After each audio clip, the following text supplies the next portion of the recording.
Sistema respiratorio y Sefirot.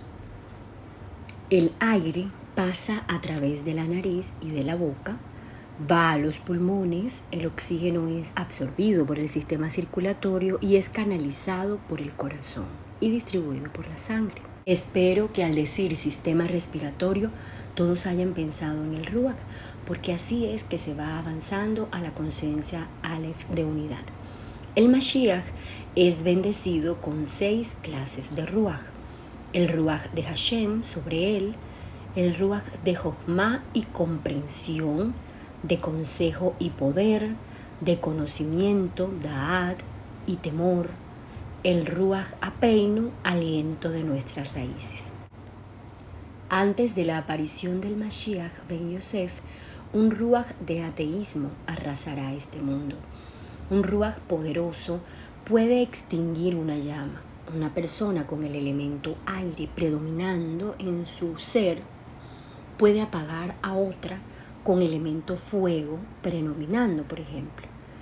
Pero a la vez el elemento aire también puede avivar el fuego. Así como el Ruach de Dios puede devolver a la vida a alguien enfermo.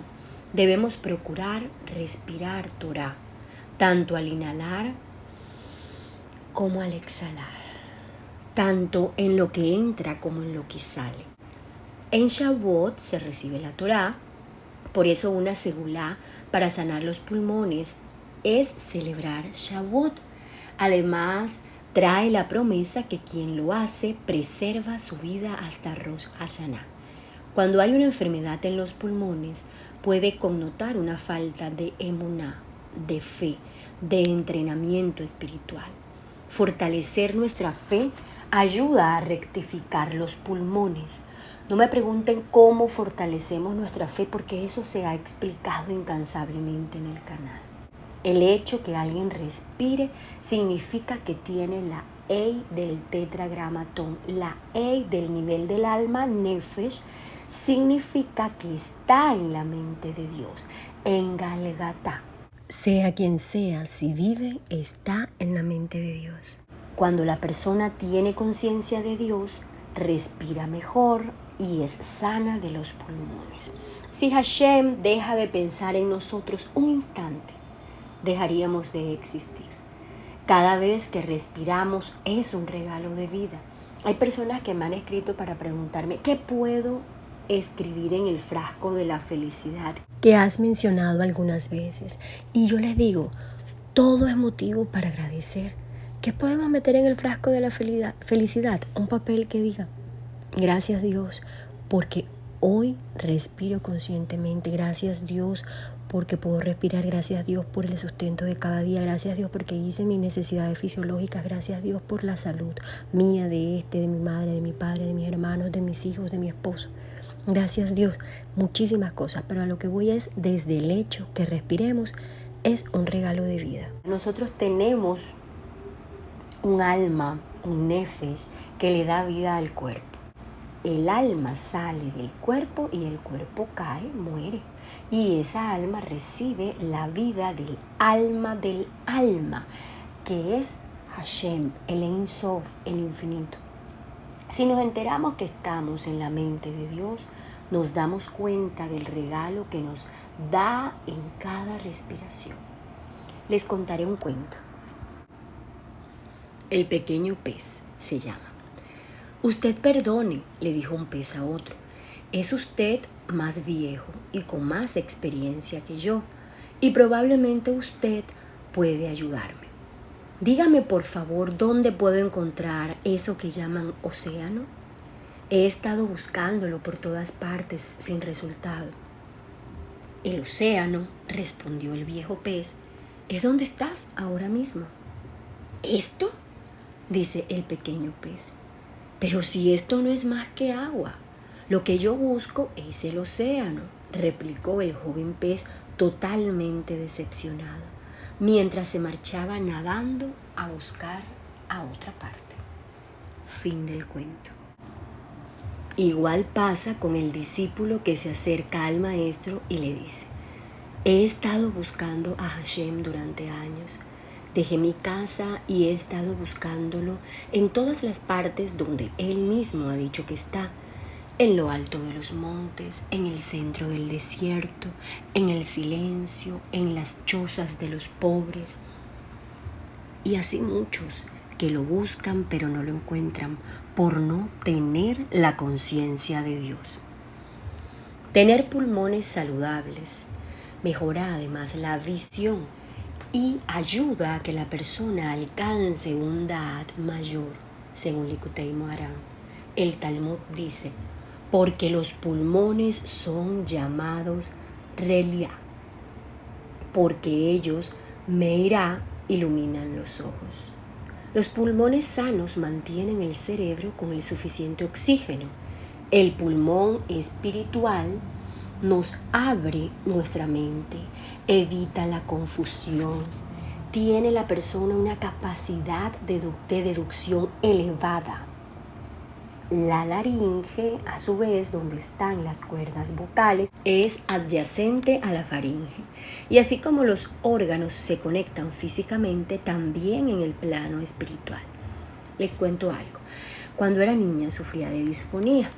No podía ni siquiera hablar mucho porque me ponía disfónica. Mi mamá me llevó donde el otorrinolaringólogo y bueno, nos explicó que tenía un nódulo en la cuerda vocal izquierda. Tenemos dos cuerdas vocales los seres humanos, la cuerda vocal derecha, la cuerda vocal izquierda.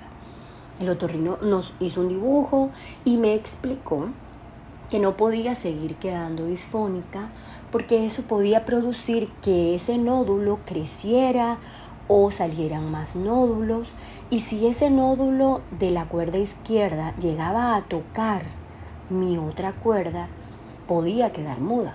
Se imaginarán los nervios, ¿no? Este otorrino me mandaba a permanecer en silencio durante algunos periodos de tiempo y que llevara un cuaderno o libreta para anotar lo que yo quería comunicar.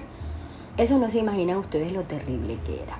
Pasaron los años y lo mismo. Yo estaba en bachillerato, me mandaron inhaladores, algunos medicamentos pues para ver si era algo alérgico y nada. Hasta que estando, bueno, ya un poco más grande, en bachillerato, más o menos como de 12 años, me mandaron terapias ocupacionales. La terapista me explicó que tenía los músculos de mi cuello tensionados y que así como estaban esos músculos, así yo tenía las cuerdas vocales tensionadas y que eso no ayudaba a mi recuperación. Cuando yo iba a las terapias, ella me hacía masajes relajantes, pues lo que era la mejor parte de la terapia realmente, y además me enseñó a respirar. Sí, a los 12 años fue que aprendí a respirar. No sé cómo pude vivir tantos años sin saber respirar, pero ¿saben qué es lo peor? Que ustedes que me escuchan pueden tener 20, 30, 40, 50, 60, 70 años y no saben respirar.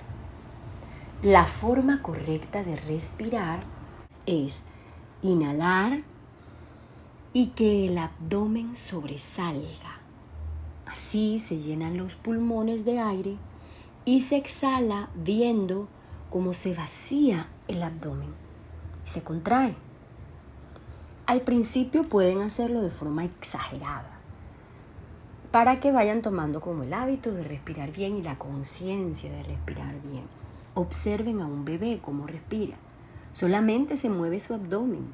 No tienen por qué moverse los hombros. No tiene por qué subirse los hombros. Cuando le decimos a alguien respira profundamente, sus hombros se suben lo que más pueden para inhalar. Y se ve cómo bajan al exhalar. Esto es completamente incorrecto. Solamente debe moverse el abdomen. Cuando aprendí a respirar, se desapareció mi nódulo en la garganta. No tengo nódulo en la cuerda vocal izquierda desde hace muchísimos años. Ese nódulo por el que durante años temí que podía quedar muda, desapareció mi disfonía. Los músculos del cuello dejaron de tensionarse. Sané, no me alivié, me curé, que es diferente. Pero el asunto es que yo me quería curar. Yo no buscaba un alivio, yo quería sanar. Jamás volví a sufrir de las cuerdas vocales y todo aprendiendo a respirar. Respirar es común y natural, pero es a la vez complejo. Por favor, de hecho, les pido, comiencen a hacer respiraciones profundas por las mañanas, por las noches, practicando la forma correcta de respirar hasta que lo hagan bien. Un buen ejercicio también es buscar un dibujo de una serpiente o de un camino largo y poner el dedo índice al comienzo del camino o al comienzo de la serpiente. Inhalar e ir botando el aire de los pulmones mientras avanzamos en el recorrido del camino y de la serpiente con nuestro dedo. El aire nos debe alcanzar. La forma en la que respiramos nos habla. Si estamos haciendo un esfuerzo físico, tenemos una respiración agitada.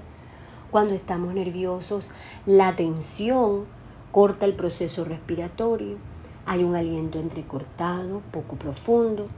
Respirar correctamente además trae implicaciones espirituales específicas y muy importantes.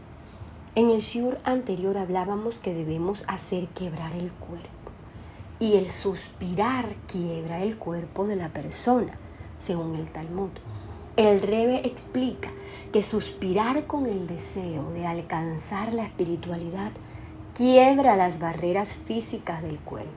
Fortalece el alma, permite que la persona ascienda espiritualmente, por lo que cuando estamos haciendo, por ejemplo, nuestras plegarias o Itbodedut, podemos en medio de nuestras palabras o de nuestro silencio suspirar como quien anhela.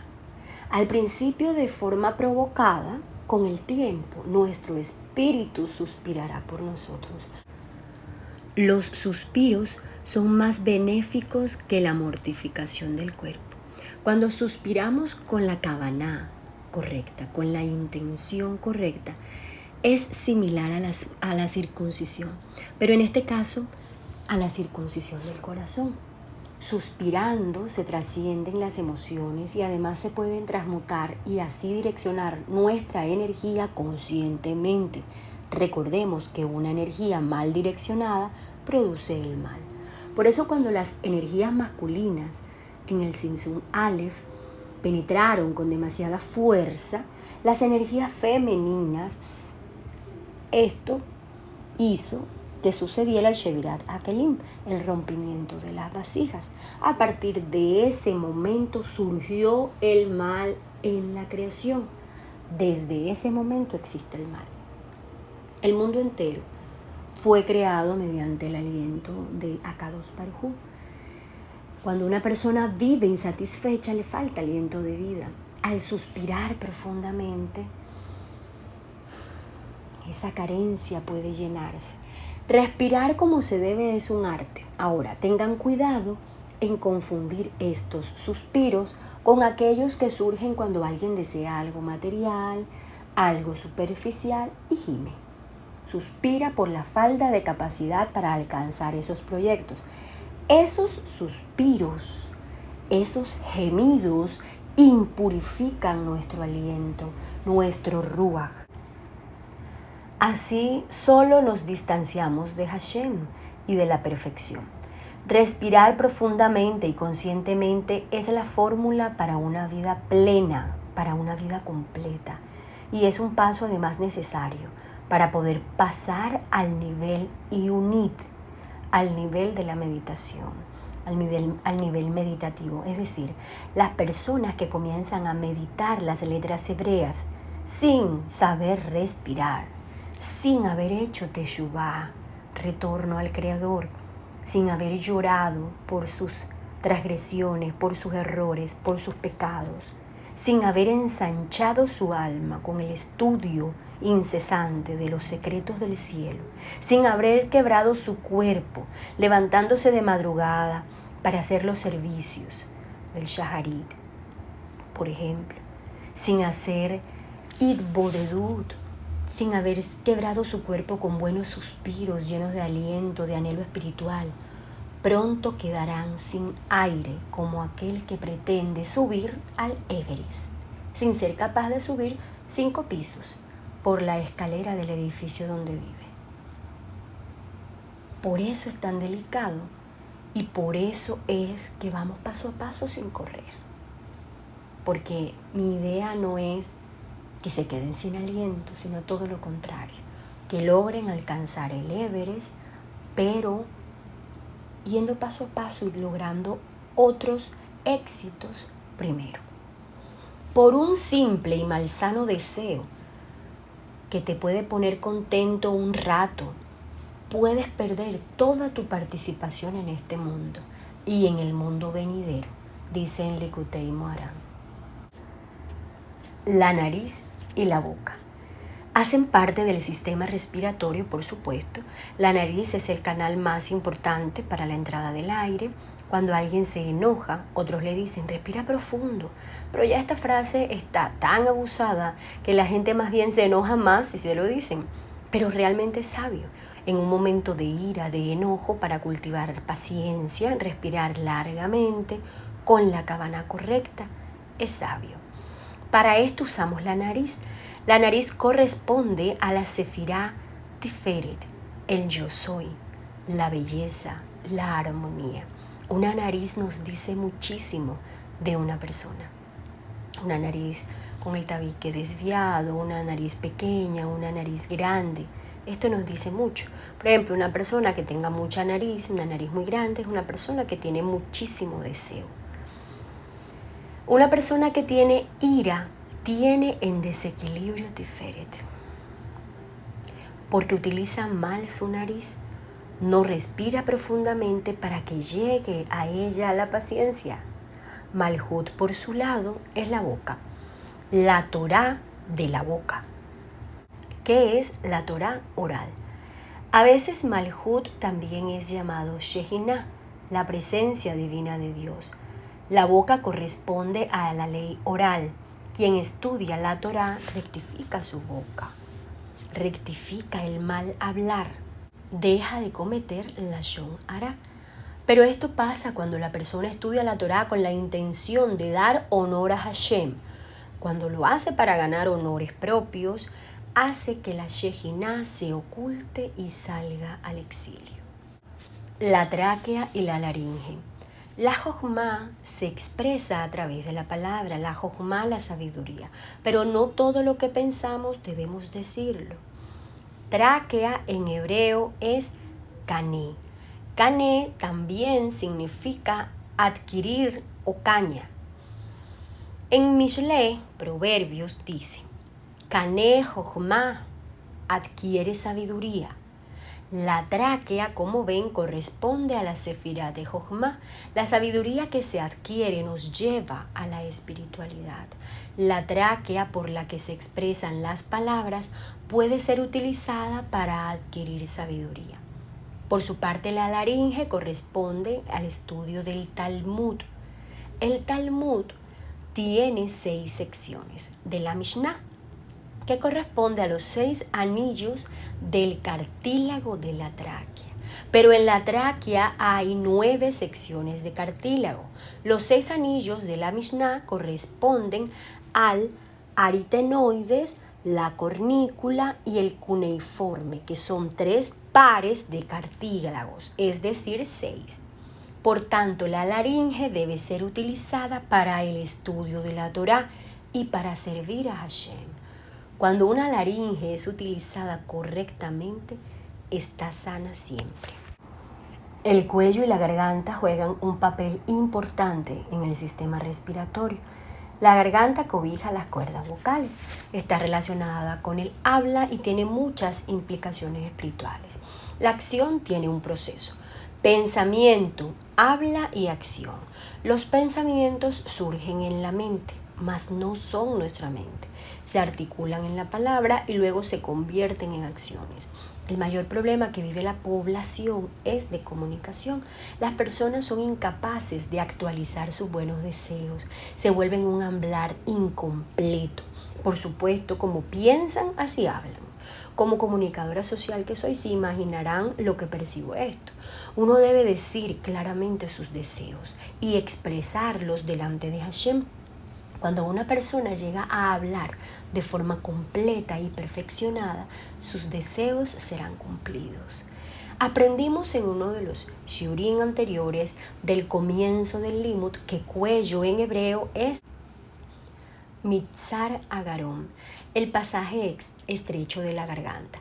Y esto representa el concepto del Tzimtzum, la contracción que hizo el Ein Sof para que surgiera el Halal Apanui, el espacio vacío del que hemos hablado bastante en este estudio. Esto corresponde a la contracción que debe ocurrir antes de que el pensamiento y la palabra se manifiesten.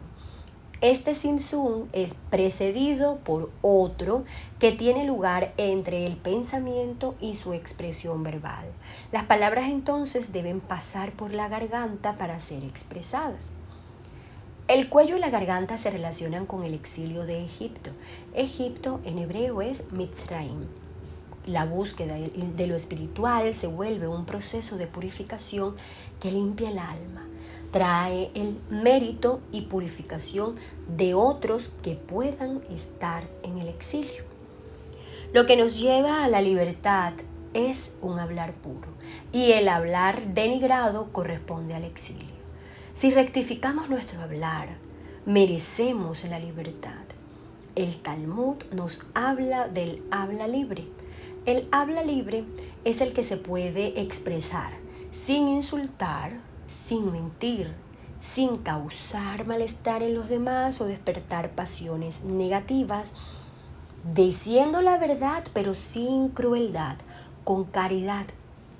Rabí Yossi dijo: yo nunca dije nada de lo cual tuviera que pedir disculpas. Y el Rashi explica que esta frase sugiere dos cosas: que Rabí Yossi nunca tuvo que mirar para ver quién estaba a su alrededor antes de hablar, pues nunca habló en contra de nadie. Y nunca tuvo un motivo para negar haber dicho algo. Ese es un hablar libre, cuando no hay nada de qué avergonzarnos. Hablar con propiedad y evitar hablar de otras personas. Evitar hablar degradado. Eso lleva al hombre a estar cerca de Hashem. Así nos volvemos hombres libres. Por eso existe el sonido terapéutico. En Tehilim 19, Pasuk 4 dice: no es considerado ni habla ni palabras cuando lo que es dicho no es escuchado. Si nuestras palabras contienen bien, serán aceptadas, y las palabras que carecen de bien serán rechazadas. Para saber qué es bien necesitamos el Da'at, es decir, necesitamos el conocimiento y el reconocimiento de Hashem. Teniendo conciencia de Dios, introducimos Da'at a nuestras palabras. Por su lado, la voz también participa en el sistema respiratorio. La voz del que ora con fuerza y concentración despierta en el corazón el temor de Dios. Cuando se estudia la Torá o los secretos del cielo, y por ejemplo, cada vez que yo les revelo sodot, secretos, y menciono al Tzadik que reveló ese secreto por primera vez, ese Tzadik, aunque esté en el Gan Edén, escucha la voz de la persona. ¿Cuántas veces me habrá mirado el Rebbe Nachman en este limud? Tanto que lo hemos mencionado. Cuando alguien alcanza la pureza, Hashem la ayuda incluso sin que diga palabras, con sus lamentos, sus suspiros, sin palabras. La canción tiene mucho más poder que el hablar para expresar nuestros pensamientos más profundos. Y de esto puede dar fe toda persona que se ha enamorado por una canción que le han dedicado. Al punto que cuando dicho amor termina en algún daño, se puede llegar a aborrecer esa canción y hasta el cantante que la interpreta. Existen 10 tipos de canciones y estos 10 tipos de canciones le dan vitalidad a los 10 modos del pulso que hablamos ya. Lo que hablamos del pulso, esas 10 tipos de canciones le dan vitalidad a cada uno de esos 10 modos del pulso. Les recomiendo buscar en YouTube melodías de Bala Sulam. Son melodías de verdad hermosas de los mundos superiores, y cuando no puedan dormir, por ejemplo, escucharlas los hace descansar muy bien. En Shabbat, por ejemplo, el Rebbe recomendaba cantar muchas semirot, melodías en la mesa de Shabbat. Cantar mitiga los decretos. Cada tipo de sabiduría tiene su propia canción y melodía. La sabiduría de la Torá tiene sus propias melodías. Existe una canción especial que corresponde a la emuná, a la fe, por ejemplo. Pero en esto podríamos profundizar después.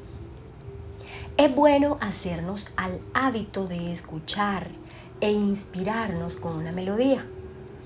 Si alguien se empeña en alcanzar la Kedushá, la santidad del habla, aunque descienda a niveles más bajos, su habla sagrada lo acompañará y le recordará constantemente la presencia de Hashem. Cuando venga Mashiach ben Yosef, la gente será capaz de expresarse libremente sin causarle dolor a los demás. Todos estarán dedicados a estudiar los secretos del cielo y se completará así el retorno de los exiliados. Muchas personas tienen defectos en el habla. Algunos pasan inadvertidos, pero otros son muy evidentes, y eso evidencia la falta de edad. La terapia puede ser un remedio para los impedimentos físicos del habla. Es más, al hablar de terapia se nos viene a la mente un profesional, dinero, tiempo, y les voy a contar por esta razón otro acontecimiento familiar. Una primita, cuando ella era pequeña, ella habló después de 2-3 años, no sé, habló tarde, no recuerdo exactamente la edad. No quiso hablar antes, y digo no quiso porque cuando habló con elocuencia, habló perfectamente. Es decir, ella jamás pasó por el ma, pa, tete, agua, dame, nada de eso. En una ocasión la mamá dijo algo que a ella le asombró a la niña, tanto que hizo señal con su oreja y lo dijo con los labios, más no con su voz. Ella moduló perfectamente las palabras que quería expresar, pero no le salió voz, no quiso, insisto, decirlo con voz. Cualquier día habló, y como les digo, con elocuencia. Nadie le enseñó a hablar. Que los padres creen que los chicos aprenden a hablar porque ellos les enseñan. No es cierto. A no ser que haya una discapacidad, pues sí. En fin, esta primita, que hoy de hecho tiene 20 años, ya no le gusta que la llame primita, cuando tenía aproximadamente 8 o 9 años, no recuerdo exactamente, ella hablaba y no pronunciaba bien la letra R. Ella decía jara en vez de jarra, decía caro en vez de caro, de carro. Y así, una noche la senté en mis piernas, recuerdo perfectamente, en la puerta de su casa, y comencé con ella, muy seria yo y muy risueña ella. Y yo le decía, repite conmigo, y empezamos. Carro, carro. Y así lo hicimos repetidas veces. Luego, jarra, jarra. Todas las palabras que yo me sabía con R y que recordé en ese momento, hice que ella las repitiera. No estuvimos ni siquiera 60 minutos, no estuvimos 1 hora haciendo ese ejercicio. Ella ya no tenía, después de este tiempo, ese defecto en el habla. ¿Sí? Así como les estoy diciendo. Y de hecho escuchamos personas adultas que pronuncian así la letra R. Es un problema en el habla que puede ser solucionado. Si usted piensa que puede ser solucionado, puede ser solucionado. Porque si lo piensa, actúa conforme a querer corregirlo. Algunas oraciones de las personas no son otorgadas, y eso se debe a la falta de elocuencia en las palabras. Que esto no se confunda con un hablar rimbombante o con un lenguaje macarrónico. Concentrarse en el estudio de la Torá expande el intelecto, da elocuencia, y la persona se expresará mejor. La señora que trabaja en la casa, otra historia, aprendió a leer con la Torá. Toda la vida fue maltratada por su mamá, quien la trataba de bruta, de inservible, que no iba a ser capaz de nada. Todo el tiempo le repetía, tú no entiendes, tú no puedes. Ella se lo creyó, y poco a poco aunque aún le falta mucho, ha ido mejorando su forma de hablar y de hacer entenderse.